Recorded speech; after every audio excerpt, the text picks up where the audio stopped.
공공기관에서 큰 금액으로 물건을 살 때 그냥 장바구니에 담고 바로 결제하지 않거든요. 아주 중요하고 또 체계적인 절차를 거치게 되는데요.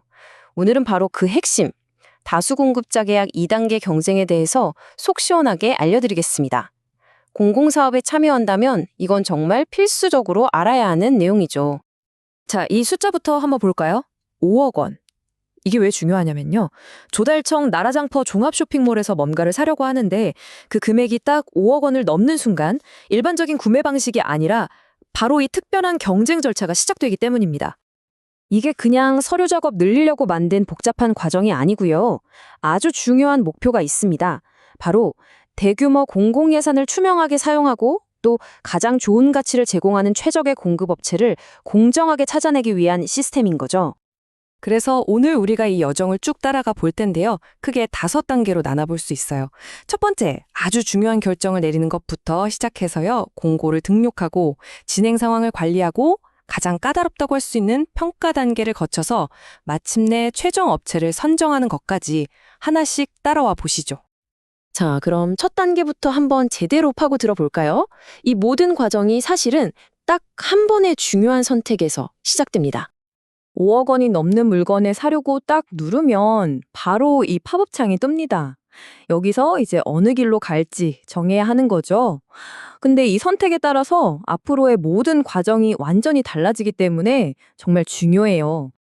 물론 다른 길도 있지만 오늘은 이 중에서 가장 핵심이라고 할 수 있는 파란색 버튼 2단계 경쟁 제한 공고 등록을 눌렀을 때 어떤 일이 펼쳐지는지 집중적으로 따라가 보겠습니다.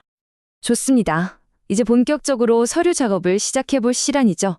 공고 양식을 채워 넣는 단계로 넘어가서 어떤 걸 꼼꼼하게 챙겨야 하는지 한번 보시죠. 처음 이 화면을 보면 와, 이거 뭐부터 해야 하나 싶을 정도로 정보가 많아 보이죠? 근데 걱정하실 필요 없습니다. 이 중에서 딱 3가지만 기억하시면 돼요. 바로 제출 마감일, 선정 기준, 그리고 뭘 살 건지. 이 구매 대상 목품목입니다. 하나씩 짚어드릴게요. 첫 번째 핵심, 바로 제안서 제출 마감일 시입니다. 여기서 진짜 중요한 건요, 달력 잘 보셔야 돼요. 공휴일은 싹 빼고 업체들이 제안서를 준비할 시간을 최소 만 5일은 줘야 한다는 겁니다. 이게 왜 중요하냐면 충분한 시간을 줘야 더 많은 업체들이 참여할 수 있고 그게 바로 공정한 경쟁의 시작이니까요. 다음으로 넘어가서 선정 기준을 골라야 합니다. 이건 뭐냐면 들어온 제안서들을 어떤 잣대로 평가할 거냐 이걸 정하는 거예요. 보통은 가격만 보는 게 아니라 기술력이나 실적 같은 걸 다 같이 보는 종합평가 방식을 많이 쓰죠. 그러니까 제일 싼 데가 아니라 제일 잘하는 데를 찾겠다는 거거든요. 여기서 어떤 기준을 선택하느냐에 따라 결과가 확 달라질 수 있으니 정말 신중해야 합니다. 자, 그리고 제안 공고 대상 내역에서는 우리가 뭘 살 건지 정해야 하는데요. 여기서 정말 중요한 포인트가 하나 있습니다. 그냥 내가 사고 싶은 물건 이름을 막 쓰는 게 아니에요. 반드시 이 검색 기능을 써서 시스템에 딱 등록되어 있는 정확한 물품 분류를 찾아서 넣어야 합니다. 이게 별거 아닌 것 같아도 굉장히 중요한 장치입니다. 이렇게 정해진 카테고리 안에서 고르게 함으로써 특정 업체한테만 유리한 이상한 규격을 만들거나 하는 걸 막는 거죠. 한마디로 공정성을 확보하기 위한 아주 똑똑한 방법이에요. 자, 이제 거의 다 왔는데 저장 버튼 누르기 전에 잠깐만요. 이거 모르고 넘어가면 공고가 반려될 수도 있으니 꼭 기억하세요. 예를 들어서 가구 같은 건 한 공고에 딱 한 종류만 넣을 수 있고요. 보험이나 체험활동, 숙박 서비스 같은 것들은 아예 이 방식으로는 살 수가 없습니다. 미리 꼭 확인하셔야겠죠? 네, 이렇게 공고 등록을 무사히 마쳤습니다. 그럼 이제부터는 역할이 좀 바뀌어요. 작성자에서 관리자가 되는 거죠. 내가 올린 공고가 어떻게 진행되는지 지켜보는 단계로 한번 가볼까요? 이 제안 공고 목록 화면이 바로 여러분의 관제탑, 대시보드 같은 곳입니다. 여기서 다른 건 몰라도 저기 오른쪽에 있는 공고 진행 상태, 이거 하나는 계속 지켜봐야 해요. 이 상태값만 보면 지금 내 공고가 어디까지 와 있고 내가 다음엔 뭘 해야 하는지 바로 알 수 있거든요. 그러니까 이 공고 진행 상태를 읽을 줄 아는 게 핵심이에요. 예를 들어 상태가 공고라고 되어 있으면 지금 업체들이 열심히 제안서를 내고 있구나 하면 되고요. 이게 제안서 마감으로 딱 바뀌면 아, 이제 내가 평가를 시작해야 할 시간이구나 하는 신호인 거죠.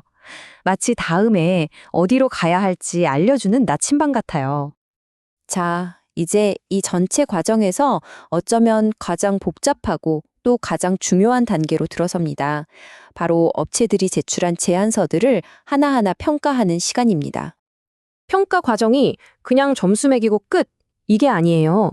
공정성을 위해서 여러 단계를 차례대로 밟아가도록 시스템이 딱 안내를 해주는데요. 전체적인 그림을 보면 이렇습니다. 먼저 기본 자격이 되는지 보는 사전 판정으로 한번 거르고요.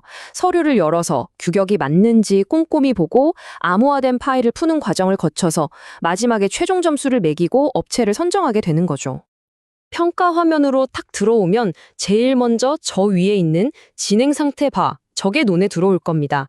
지금 내가 이 복잡한 과정 중에 어디쯤 와 있는지 한눈에 보여주는 거죠.